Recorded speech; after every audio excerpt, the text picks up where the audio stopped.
What up, peeps? Tony Baker here, back with another movie review. This time I'm reviewing Fast X. It's all about family. You know what I'm saying? Vin Diesel and his family are back for the 10th time. Well, technically Vin Diesel wasn't there all 10, but he was there for the 9 because he wasn't there for the second one. He came back at the end of the third, so he back on the 9. So the 9. I don't think anybody's ever been there the whole time. Because Paul Walker was there up to a certain, unfortunately. Paul Walker would have been the one that was there every time had we not lost him in that tragic car accident. But Vin Diesel left for one, Michelle Rodriguez, who died and came back. Because everybody dies and comes back in the Fast franchise. Let me tell you something. Death means nothing. Death means nothing in the Fast and Furious franchise, man. You can die and come back, man. It's like soap operas. It's like comic books. It's like, yo, you can die. We can watch you perish in a fiery explosion, but you'll be back. No burns, no missing limbs, no artificial legs, or nothing like. No wheelchairs, no back injuries. There are no real injuries in the Fast and Furious franchise. Your car can hit a brick wall going 200 miles an hour. And as long as you buckled up, you good. No neck injuries, no bruises, no lower back issues. You know what I'm saying? Your knees are going to be fine. Now, as this franchise has progressed, it's gotten more and more ridiculous. So you're going in respecting ridiculousness. And Fast X is no exception. They was in space last time. I don't even know how you can top that. It was like, yo, Tyrese and Ludacris was in space. I didn't think I would ever see Ludacris and Tyrese together in space in a car. Mind you, I know they actors, you know what I'm saying? I can see Tyrese and maybe like a science fiction joint where they in space, but in a car together, those two. If you thought to yourself, all right, what two actors won't be in space in a car? You would never think Tyrese and Ludacris. Like you never looked at Ludacris's debut album and was like, yo, he gonna be in space in a car in a movie. Watch. It's gonna be a box office hit. You didn't see Tyrese singing songs on a Coca-Cola commercial and being like, he gonna be in space in a car. Watch. Guaranteed it's coming. Never would have thought.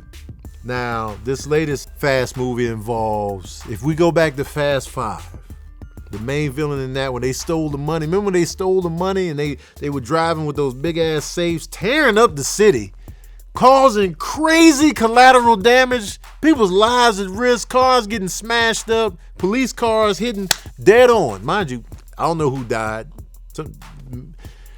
Thousands of people had to die. Now, when they stole that money and they made off with the goods, the dude whose money that was, he ended up getting killed, but he had a son. The son's name was Dante. Dante, played by Jason Momoa. That was 10 years ago. He'd been plotting ever since. And his dad, even before he died, he was like, yo, son, man, you know, you can kill these guys, but I want to do something more than that. I want to torture them. I want them to suffer. See, killing people is too easy. They get off too easy. You got to make people suffer. And that's what he told his son. His son was like, yeah, suffrage. Not voting rights, but I just mean the human suffrage. And, you know, so they set it up to where they start at the end of Fast 5, and then they continue, and they show you what happened to Dante during that whole bank heist. Dante survived, of course, but his dad died, so revenge. So now we have a villain with a real, he's got real passionate hatred for our heroes, Vin Diesel and you know, Dominic Toretto and them. And let me tell you something.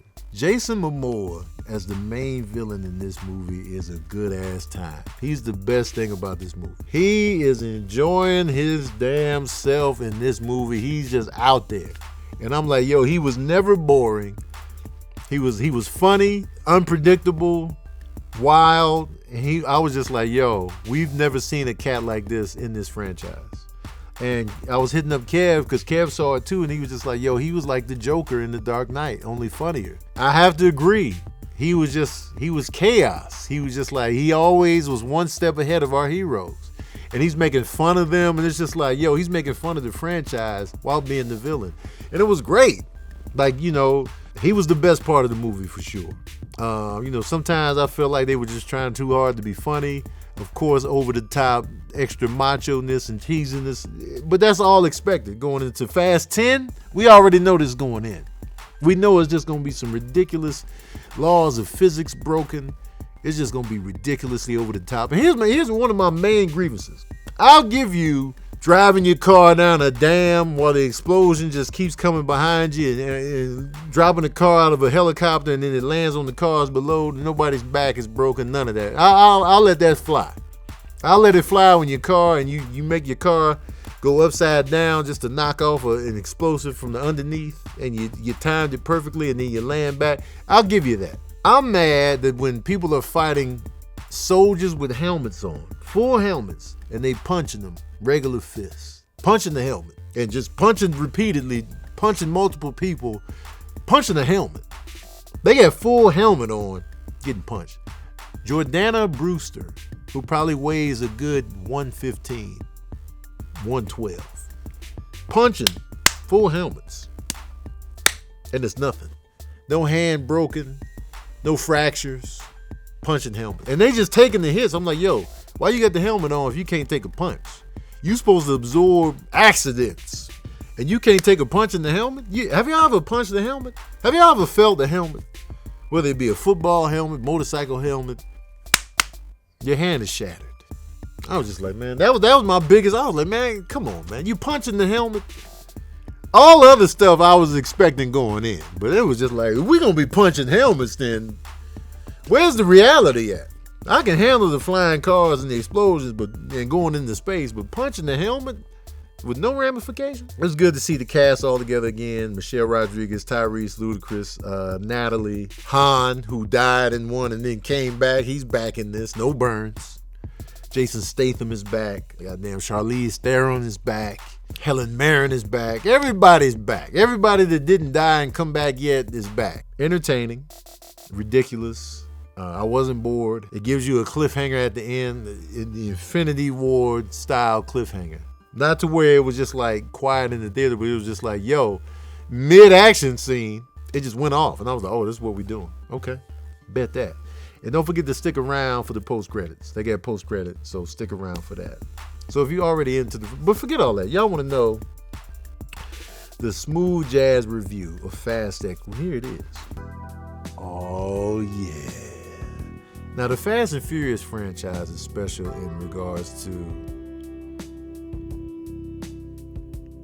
we know they're just going to be ridiculous. So you got to look at it through that lens. If you're going in for a serious action romp with shit makes sense, you're going to hate it. But if you already know what you're in for, you already know it's going to be ridiculous, you already know it's going to be wrestling, I got to give it a 3.5 saxophones out of 5. If I look at it from a serious connoisseur standpoint, come on, man. This is just, no. But 3.5 saxophones out of 5 for the franchise. Jason Momoa is fantastic. Is it my favorite Furious movie? No, it's still Fast 5. Fast 5 is still my favorite. And then probably number 6, and then the first one. Those probably my favorite 3. But this one will stick out in my memory over Fast 9, because Fast 9 I don't even remember. But this one I'm going to remember because the villain. When you got a strong villain, that really helps your movie. And Jason Momoa, when I tell you he was having the time of his life. All right, y'all, that's my review of Fast X. Let me know what you thought of the movie in the comment section below. Also, let me know your favorite 3 in the franchise. Since we 10 deep, not including Hobbs and Shaw. Give me your top 3 in order. Let me know in the comment section below. Also, let me know what you thought about Jason as the villain. Let me know in the comment section below. Also, don't forget to like, share, and subscribe. And as usual, we out here.